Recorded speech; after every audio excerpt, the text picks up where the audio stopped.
Now, I do believe we have to vote on the new agenda. We're changing it like we did in the workshop. So if we could have a motion to accept the new agenda of the commission meeting where we will be voting on the election of the second vice chairman. Yes. Motion to approve. Get a second? Second. And could we take the vote, Gwen? Sure. Commissioner Cabela? Yes. Commissioner Rappa? Yes. Commissioner Wyckoff? Yes. Commissioner Hearn? Yes. Commissioner Clyett? Yes. First Vice Chair Belaski? Yes. Chairman Noble? Yes.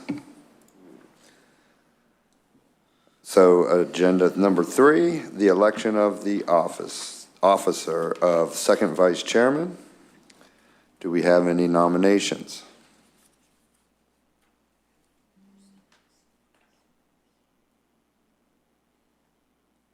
You have to speak into the microphone under the sunshine law. You gotta have to talk in here so we can record what you're saying. I was thinking, who is the next longest-serving person who might have a little knowledge to serve as second vice president? Because I couldn't remember the terms of our commissioners. We're all fairly new. Yeah, okay. Because I think Mike and I been on. Mike Okay. Wyckoff. I guess it's me. I'm like older than these guys. The main function is running the meeting in the absence of the other two. So you would just call the meeting to order and go through the parliamentary rules. Is the chairman allowed to make a nomination? Yes. I would nominate Michael Wyckoff to be the second vice chairman. I'll second it. Madam Clerk, will you call the roll? Sure. Sure. Commissioner Wyckoff? Sure, yes. He can vote on it, right? Yes. Okay. Yes. Commissioner Cabela? Yes. Commissioner Hearn? Yes. First Vice Chair Belaski? Yes. Commissioner Rappa? Yes. Commissioner Clyett? Yes. Chairman Noble? Yes. And now we'll move on to the approval of the minutes from the March 12th, 2018 meeting. Did anybody see anything that needed to be pointed out, changed? If not, can we get a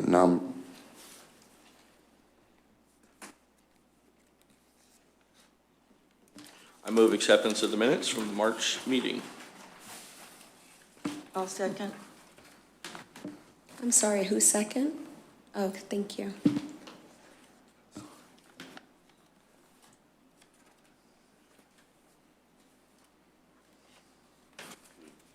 Okay, and we'll take the vote on it. thank you. It's a little, I'm trying to merge the two pages together. That's all right. Thank you. Commissioner Rappa? Yes. Commissioner Cabela? Yes. Commissioner Clyett? Yes. First Vice Chair Belaski?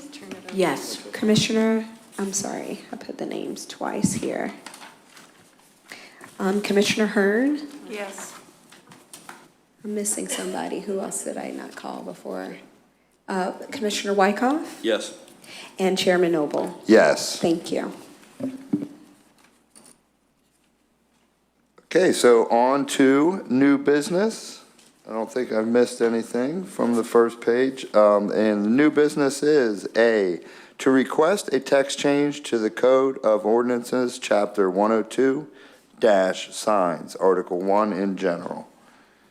Do we have a, Linda, do you have a presentation or something to? For the masses. I thought that we could just go over it, and instead of my putting it up behind you anyway, you've got it all in front of you. Mm-hmm. Rob and I are going to team up on this because a lot of this is legal stuff. There are a couple of different issues with our sign code, one of which is that it's not very usable.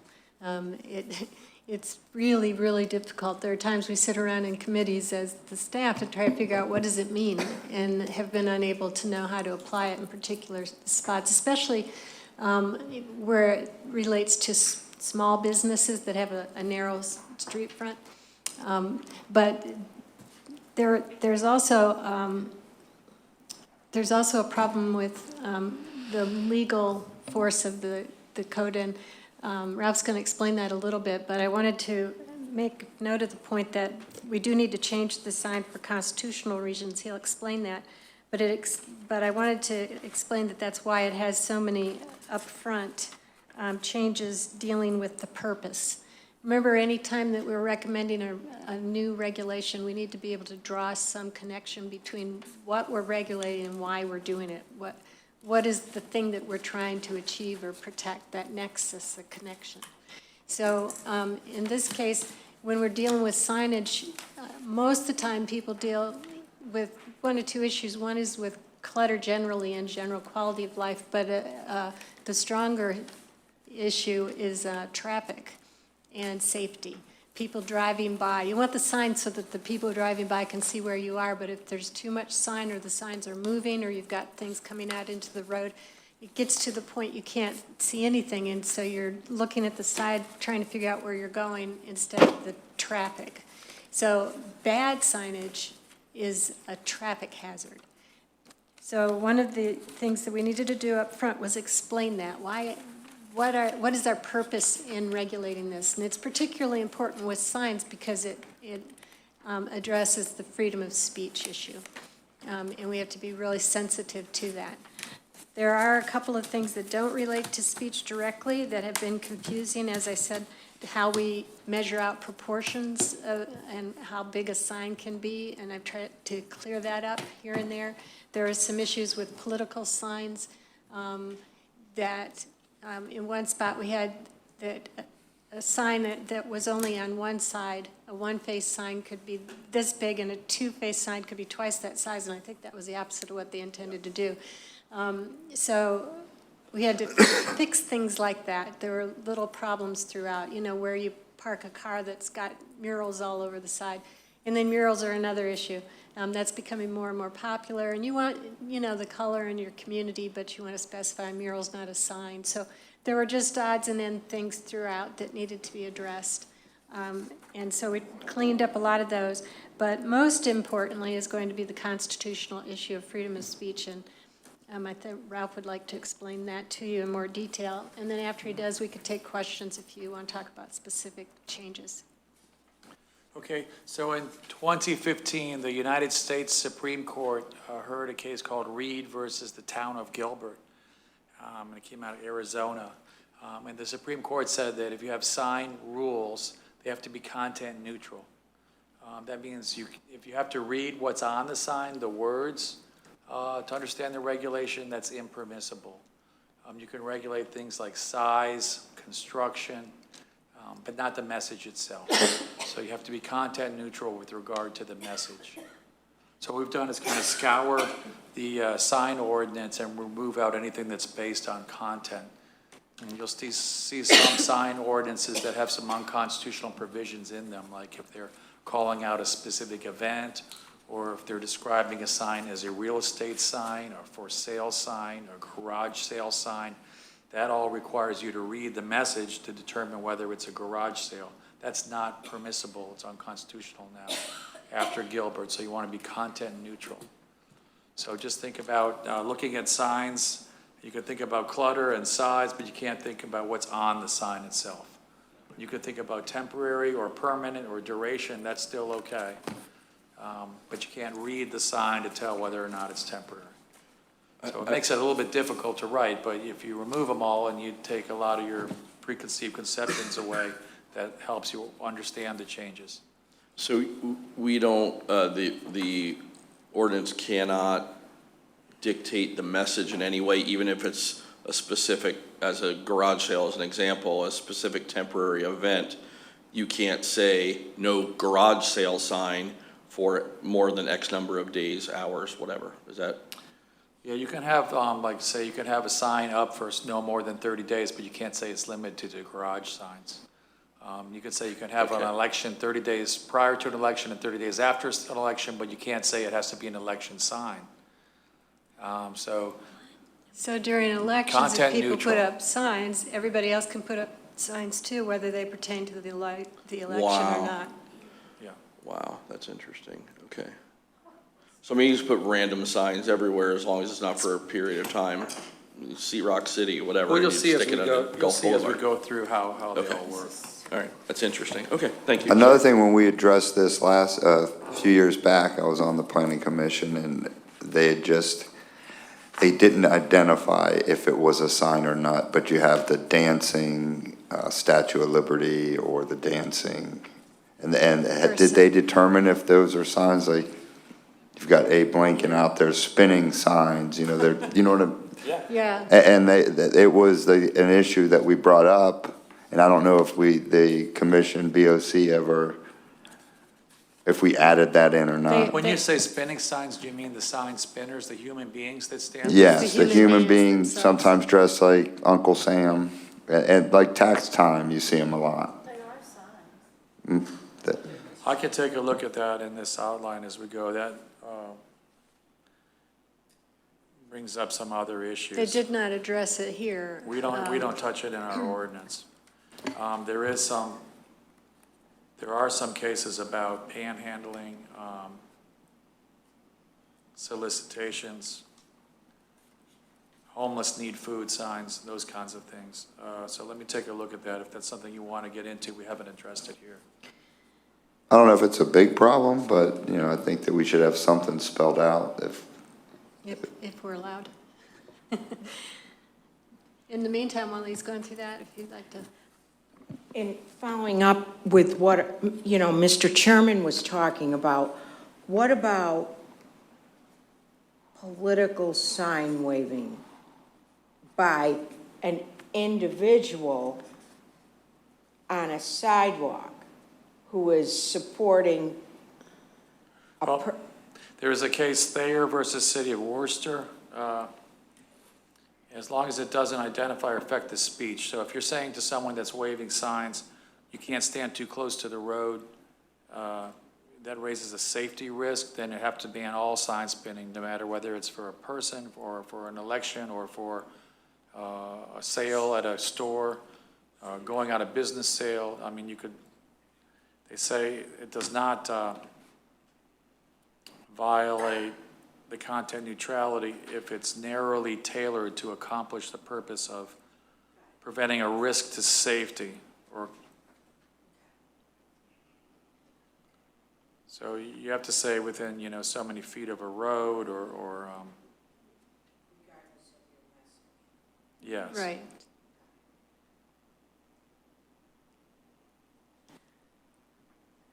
So did you want to go through any particular portions? I think that some of you had, at least a couple of them, I thought, had some questions about signs generally, while he's sorting through the rest of the questions you brought up.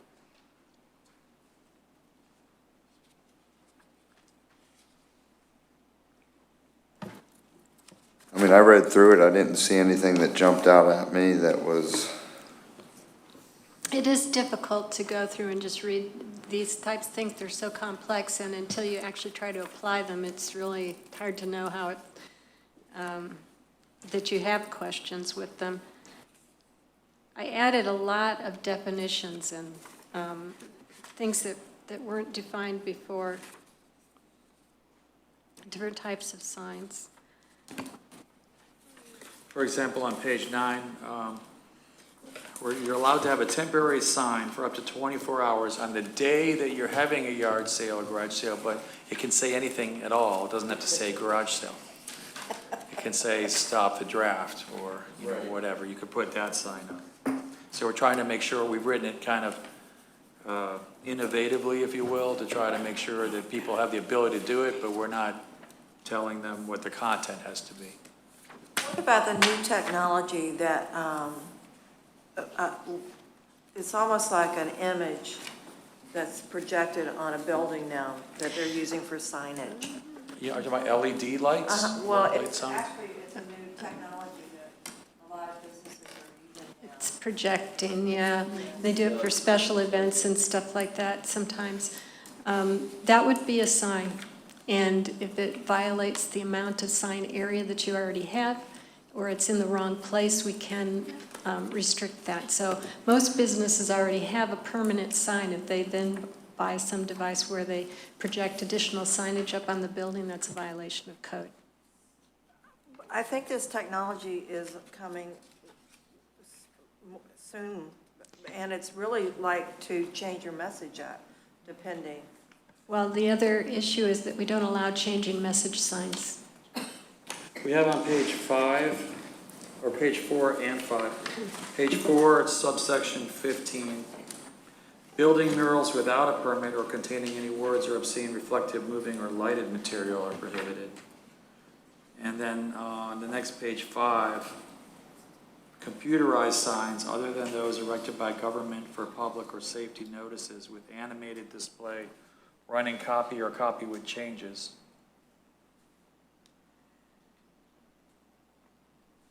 That might be addressed there in those two sections. Right. And actually, I looked at a lot of sign codes all over the state, and most places are where they can eliminating the changing message sign because they are so distracting. Oh, yeah, I also prohibit 14B, a sign that employs motion picture projection or has visible moving parts or give the illusion of motion. Right. Maybe that's what you're talking about. Well, it's That would be a new prohibited. technology that I know a lot of businesses are latching on to because it's an effective way to message and cost-effective for them. Flashing or animated signs are prohibited under 102.5, section 6 on page 4. I think the fact that you got the changing message, it gives you a lot of latitude because it doesn't say every so many minutes, seconds, or anything. So Right. that'll give you a lot of latitude in the enforcement of it too. And I know when we addressed the signs a few years back, we changed the ordinance a little bit. There was a push from the community, a very small part of the community, to get rid of all the signs on the boardwalk, on Johns Pass. And signs attached to the pilings. And I just want to make sure that we can keep that business. They're still not going to have to, all of a sudden they're going to have to take down all their signs with these changes. I guess on page 5, there is a mention of signs painted or attached to Yes. seawalls or retaining walls along any water body. Correct. Public utility poles or trees, but it doesn't address the boardwalk itself, I guess. Unless you wanted to make that clear. Well, the boardwalk itself is public property. You can't put a business sign on public property. Are you talking about the sandwich board type? No, like if you're walking on the boardwalk and you see the jet ski place, for instance, and they've got a sign maybe attached to their piling, and that lets you know that there's a business there, that they're renting those jet skis out. It's, I guess it comes down to who owns the piling. If it's their piling, they still gotta be within the sign. Right. I guess we say We- public utility poles, but we don't say piling. You could add pilings in there. I think he wants to exempt pilings, is it? Yeah, I would think that we wanna not change the character of the signage in the village Oh, well, then you and don't keep have the to change businesses anything. happen, and they would just be able to stay the same. I will say that there are many illegal signs in the village. And what we plan to do is to notify the business community. Mr. Evans and I are going to go out and talk to the chambers and the business organizations, let them know ahead of time that we're overdue for some code enforcement. Talk to them about what is permitted and what is not, and give them some time to clean up. And then we're going to have to start notifying people that we have some problem with signs. No, when you go through Johns Pass, I'm not saying they're all illegal, they may not be, but I'm sure they're not all, but it's really difficult to figure out where you're going. Even walking, you have to stop and really study the signs because there's so many of them. If you're looking for one particular business, it's hard to find it in there. So most places have discovered over time that more is not necessarily better. better sign codes provide for clearer signage so people can actually see where they're going. And sometimes that means everybody has something that's a little smaller, but they are able to place it in a location where everyone could see. Sometimes what you get is people do a bigger sign because somebody else put their sign in front of it, or, you know, and you get this war of size with signs if it's not being properly regulated. So people will be able to tell a lot better what's going on and find the businesses better if it's more organized and less Also, cluttered. Grandfathering in existing signs that existed as of today. That's on Right. page 10, if they were legal. If they were legal. Yeah.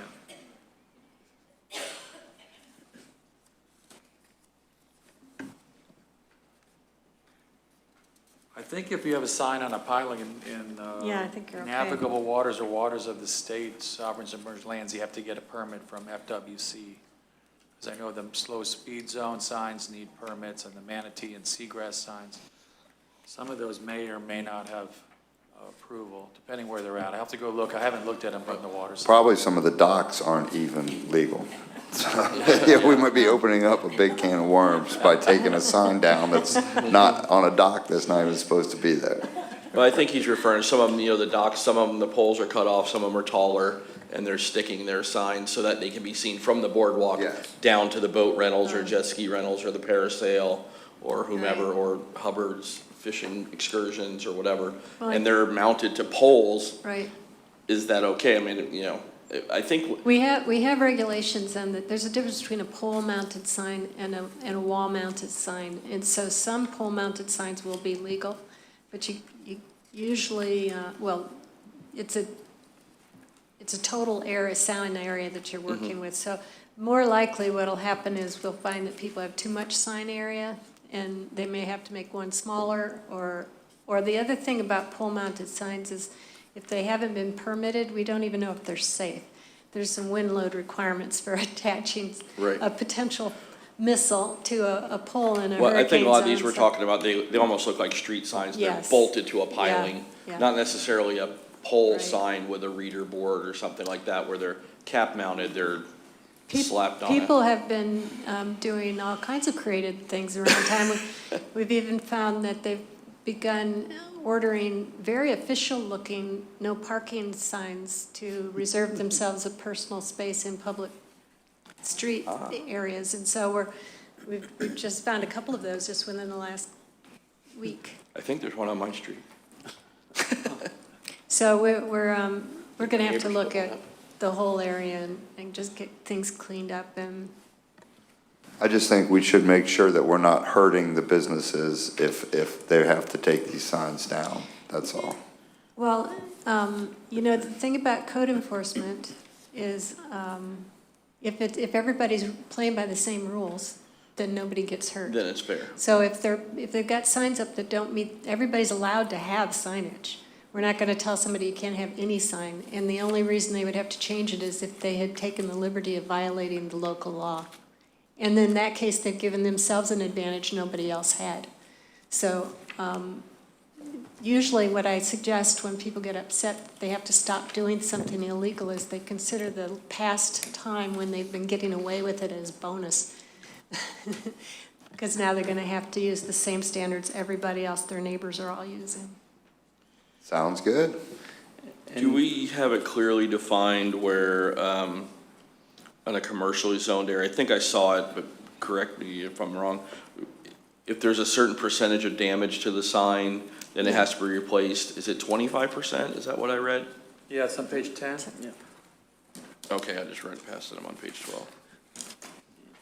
And to comment on the department director's remarks, we are going to meet with the Chamber of Commerce and the, both Chamber of Commerce as well as the Merchants Association to communicate to them some of the policies that are already on the books, but we're also going to have our ears and eyes open for any changes and modifications that could assist them in conducting their business. We're not just going to go in there from a regulatory aspect and say, stop doing what you're doing, because we understand the value of what happens in our commercial community and the revenue that's associated with the parking that we receive as well as the tourism dollars.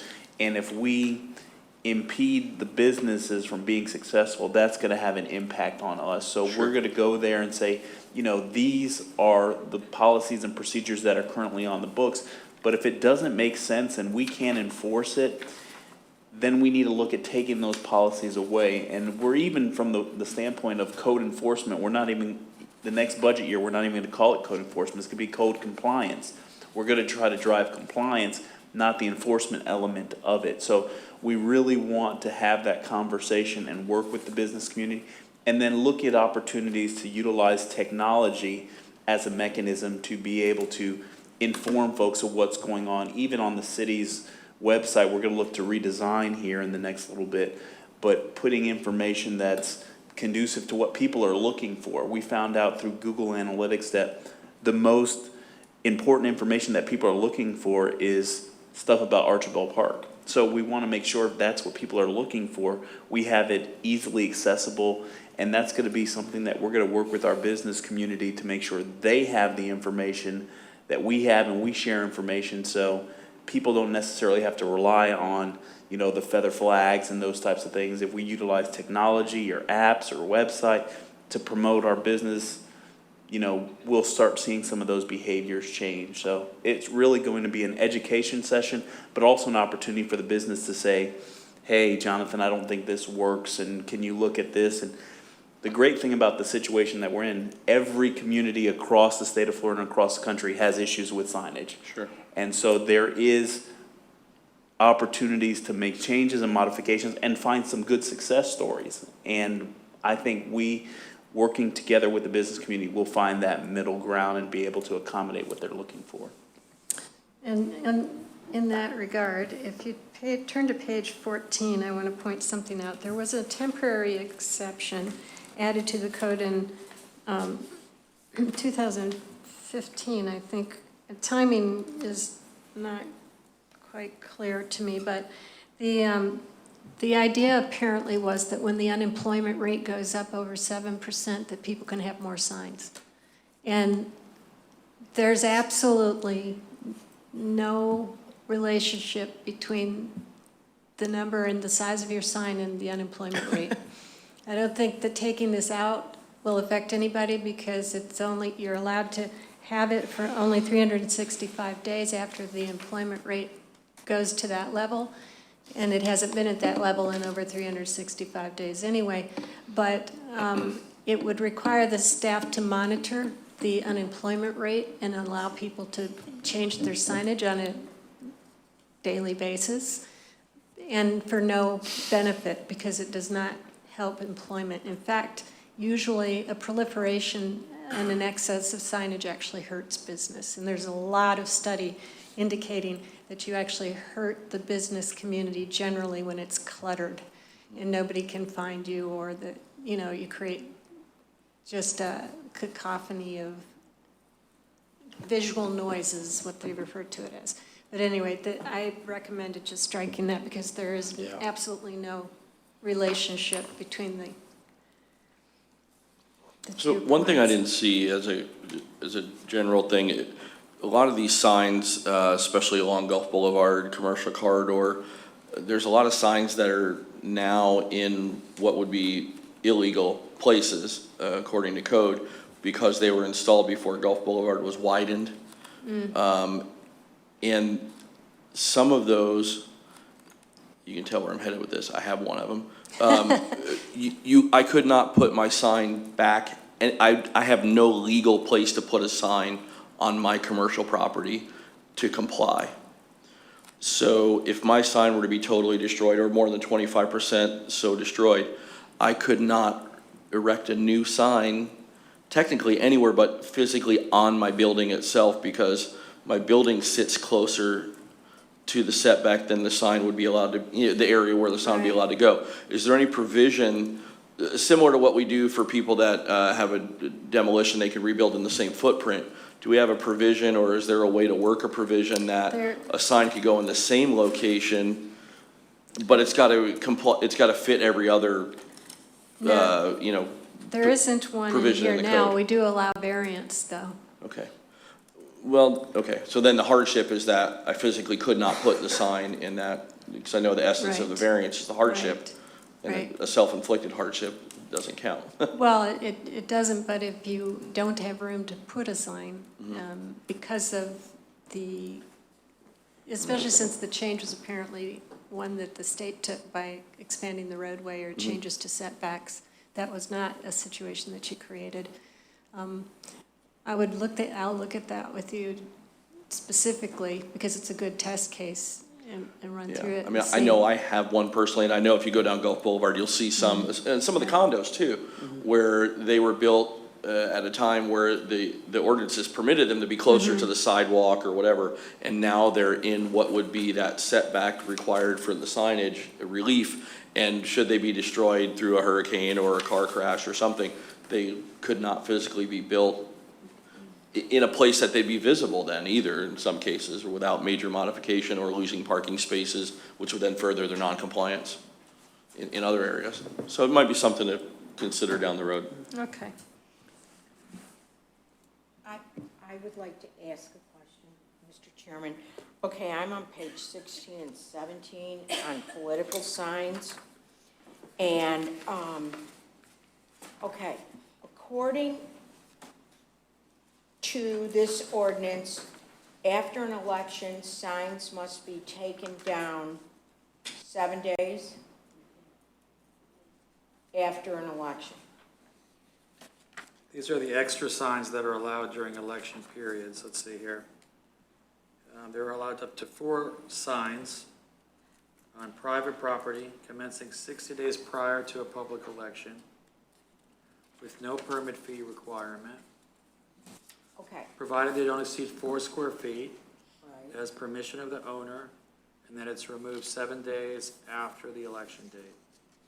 Okay, first question, people that abuse, now code enforcement, I saw many political signs that were not adhering to the ordinance. So many times they would disappear. Does that, those signs are taken down by our code enforcement officers? Yes, If they're in the public right away. right. Now, do they pose a problem? I mean, are there many people that abuse this? Well, there's always a certain number, and they do go around and collect a good number of signs. This last bout wasn't as bad as the previous election, which we had signs all over the place. Right. Then it was dozens and dozens. They were everywhere, and our code enforcement folks and Public Works were out picking up signs See, for and that's, days. They were in the public right away. They were in the public right-of-way, correct. And it's a little bit complex because sometimes there's not much public right-of-way. For instance, we get an issue every time with Winn-Dixie's property because they have a narrow sidewalk along the road. And usually there's right-of-way on the other side of the sidewalk and people will put signs there. In this case, the private property line goes all the way to the sidewalk. And so any signs that are off the sidewalk are actually on Winn-Dixie's private property. So that's allowed, except that Winn-Dixie didn't actually authorize them. So sometimes we just notify them, did you know or did you intend those signs to be there? And they say no, and they take them up themselves. But so a lot of times people will actually put signs on other people's private property as well. We can't, so we have to look at the property line to determine sometimes whether something's in the right-of-way or not. and then where do these signs go that are picked up by our city employees? They're collected, and we store them under the building here, and then we notify the owner or the person that they need to come get them, and they've got 5 days to do that, or the sign can be destroyed. Is there any kind of punishment? Penalty? I mean, this is taking up valuable time for people, and it looked like the time I've been here, it's the same people abusing. Is there anything that could be written? I mean, it's money the city's spending for people who choose to abuse this. I mean, Right. could we stiffen this in any way that people who commit these infractions continually, or if you get so many signs taken or something, is there any way we could stiffen this? We could look at a penalty provision, a It's- specific one, but I Yeah, don't it's think we not have in one. I here didn't right hear you, now. sir. That we could look at a penalty provision and a fine or something of that I nature. can see Because what other I- cities are doing with political signs that are in violation. Because I'll I take a think look it's at an it. abuse of our city funds. It's ridiculous. The manpower to go out and do this, sending out, calling a staff person to call that they're abusing that, I think is ridiculous. And I don't know, I would suggest maybe we could add something to that. Maybe it would deter people from abusing. I mean, I saw political signs right in the meeting, in the medians. Right, It's we get a lot of very that. dangerous. And it's the same, it's like they go away and they grow again. They're there the next morning. And if there's no penalty imposed, They just pick up the signs, take them back out. yeah, and I don't know. We can look at that and either come back to the plan board with it or include a recommendation from the board to the commission when we take this to them. I'm sure we're going to have to workshop it. It's a big document with the Okay. commission. So it would be up to if the board in general is interested in that, then you can recommend that that be considered with the sign code when it goes forward. Okay, I just wanted to add that. Can we do something with the signs in the village and have them look at that as well? Because I just see the signs there as part of the character of the village, and I'd hate to see it just cookie cutter.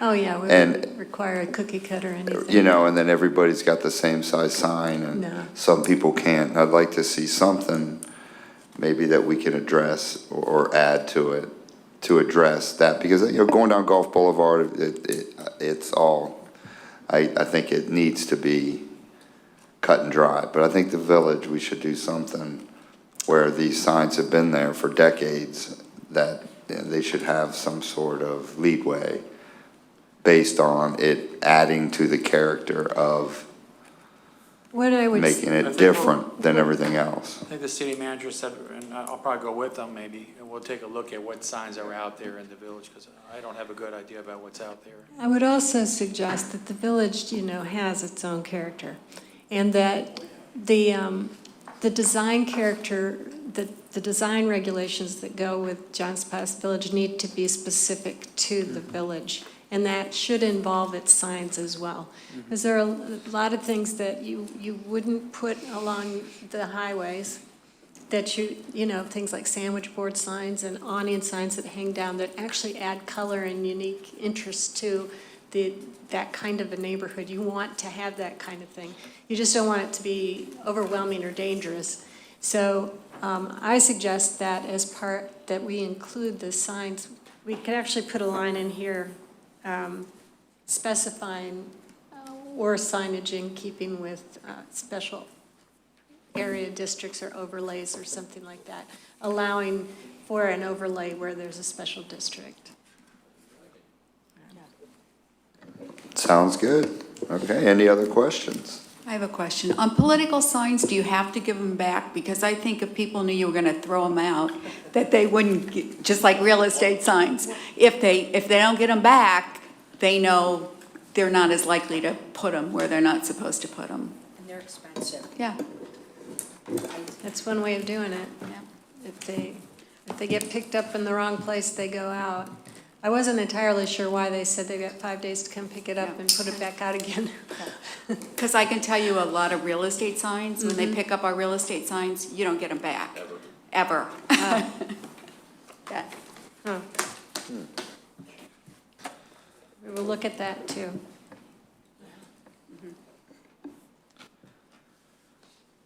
All right, excellent.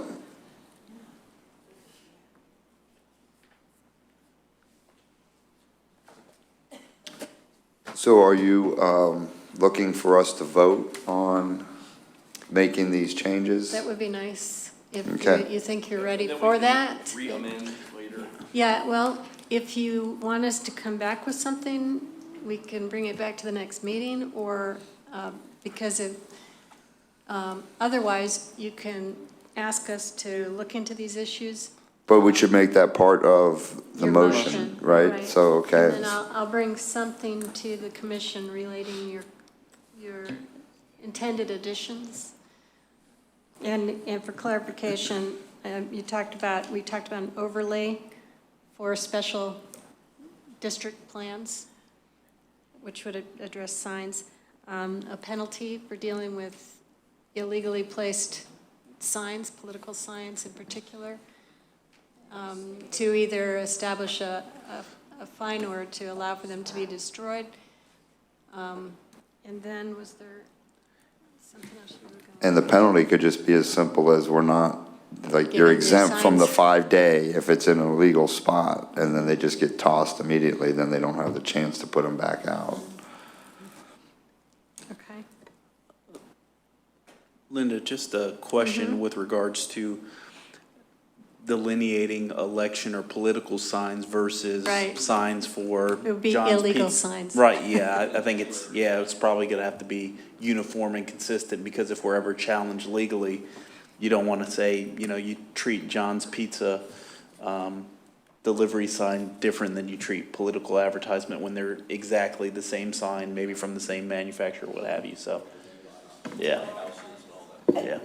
That's what I was gonna add, or they'll say, we'll, we buy your houses, or we'll sell your house at a 2% Yes. realtor fee. Sorry to bring up realtor. Yeah.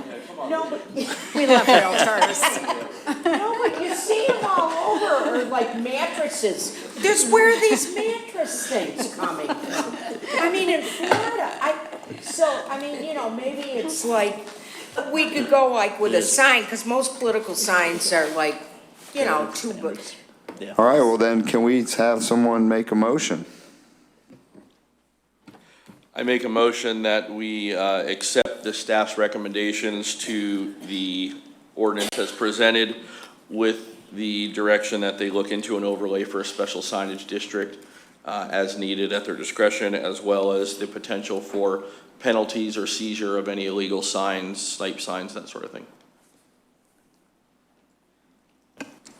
Can we get a second? I second it. Your first second.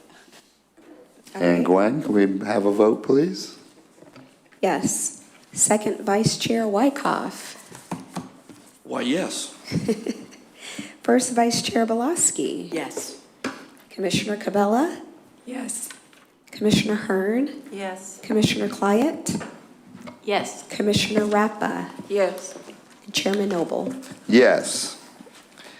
And moving on the agenda, we have no old business to discuss. Our next scheduled meeting is May 14th, 2018 at 6 p.m. And this meeting is adjourned.